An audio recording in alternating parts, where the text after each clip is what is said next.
живем в России. Наш герб – двуглавый орел.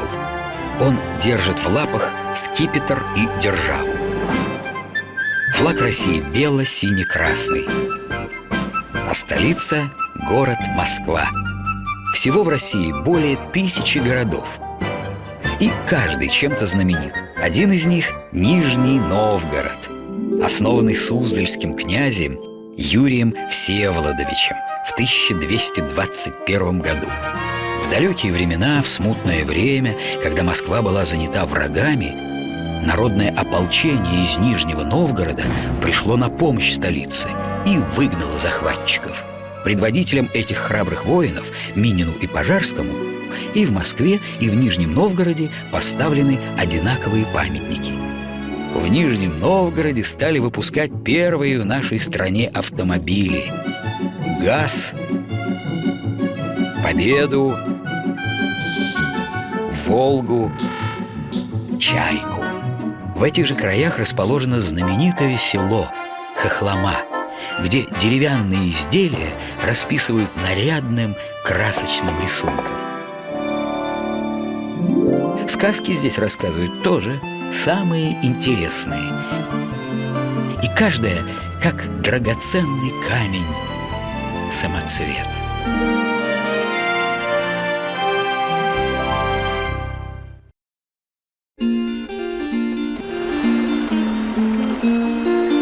В старопрежние времена на берегу светлой реки, на широких холмах стоял великий русский город.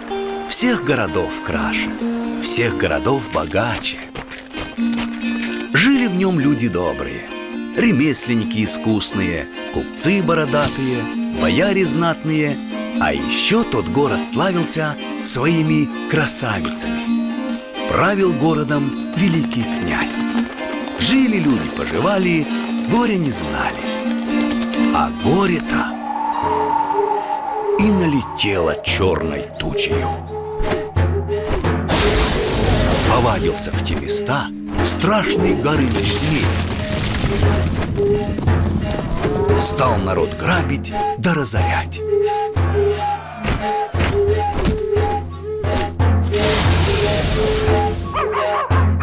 Не стоять здесь городу! Всех огнем спалю, всех в пыль втопчу.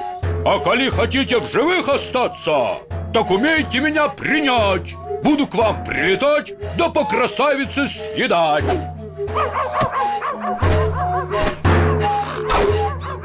Ой!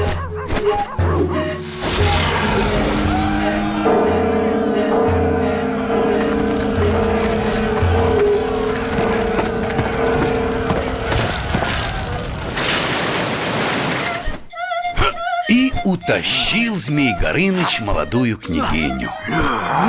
А была она до того красивая, что не стал он ее сразу есть, а решил жениться.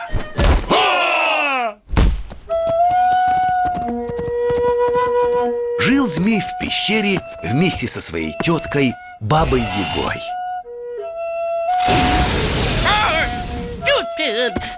Смотри, старуха, какую я красавицу принес.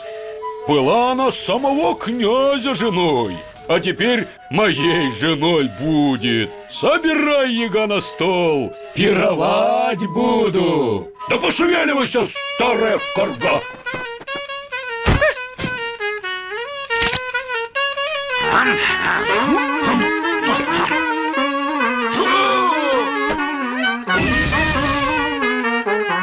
Вина!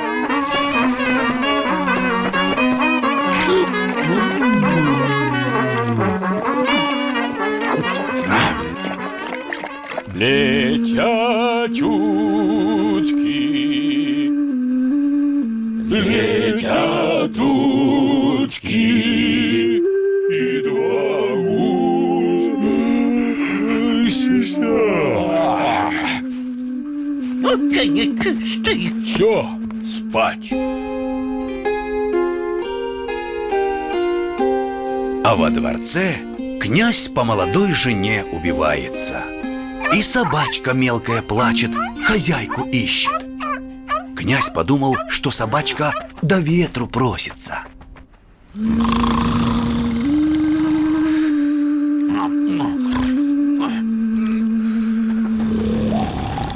Выпусти меня, бабушка, пожалуйста.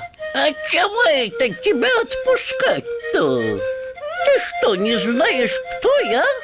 Я же Баба-Яга, злая и коварная. Да только старая стала. То ли дело раньше. Ох, как потеха была. Мы со змеем неделями не ели, не спали, гадости друг другу делали. Старость не радость. Не соперница я больше змею. Вот и летает теперь он один по свету, злость на людях срывает. А как возвращается, так и мне, старухе, достается. Неужто на родную тетку руку поднимает? Поднимает. Неужели нету никого на свете, кто бы змея укоротил?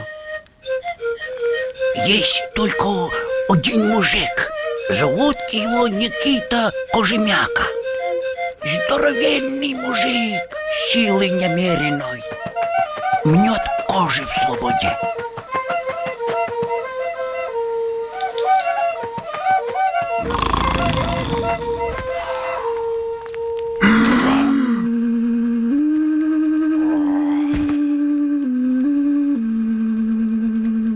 А что, если отправить письмо князю? Пусть прикажет Никите змея прибить. Прибить, может, и не прибьет, но тумаков надает хороших.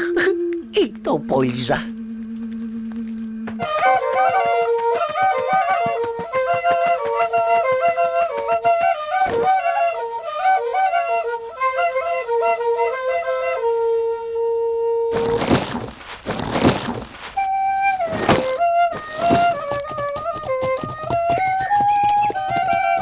Никита, тебе сам великий князь едет. Как увидел Никита Кожемяка князя, так и разорвал все 12 кож пополам от смущения великого. Ступай, Никита, на бой со змеем Горынычем. Землю нашу от лютого гада освободи. И спаси жену мою милую. Да бог с тобою, князь. Я человек ремесленный, мужик робкий. Я вот тебя-то увидал, так со страху все кожи и разодрал. Убытку наделал. Так не пойдешь? Да не могу. Постоял князь еще немного, да и ушел домой княгине письмо писать. Мол, не хочет Никита со змеем драться. Боится. А нет ли другого богатыря, чтобы змея победил?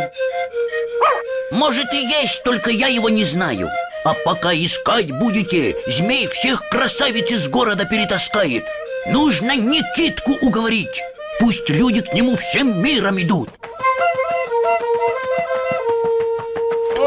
И собрал князь народ, чтоб Никиту упрашивать.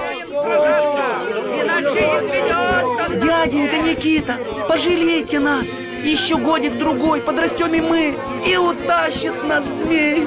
Ладно, пойду. Хватит супостату проклятому жизнь нашу поганить. Обмотался Никита веревками пеньковыми, обсмолили его смолой. Взял он в руки булаву стопудовую и пошел за собачкой к змеиному логову. Эй, а ну выходи, змей Горыныч, чистое поле, а не то всю твою берлогу размечу. Чё шумишь? Спать не даешь. Чё надо? Убирайся с земли нашей, по добру, по здорову. Сам убирайся, пока цел. А ну выходи драться, собака. Ну давай потешимся, косточки разомнем. И стали они сражаться. По всей земле грохот пошел. 3 дня и 3 ночи бились Никита со змеем. А 4-й день устали, отдохнуть присели. Есть хочется. Да пожрать бы. Эй, старуха, а ну давай сюда еду. Так нету ничего. Только мухоморы остались. Да и те же на зиму насушила. Грибы будешь? Не буду. Ну, коли есть нечего, тогда давай хоть в карты сыграем. Сдавай. А на что играть-то будем? О, если я выиграю, то я тебя съем. Идет. Ну, а если я выиграю, то я тебя съем. Ты? Меня? Тебя? Кого же еще?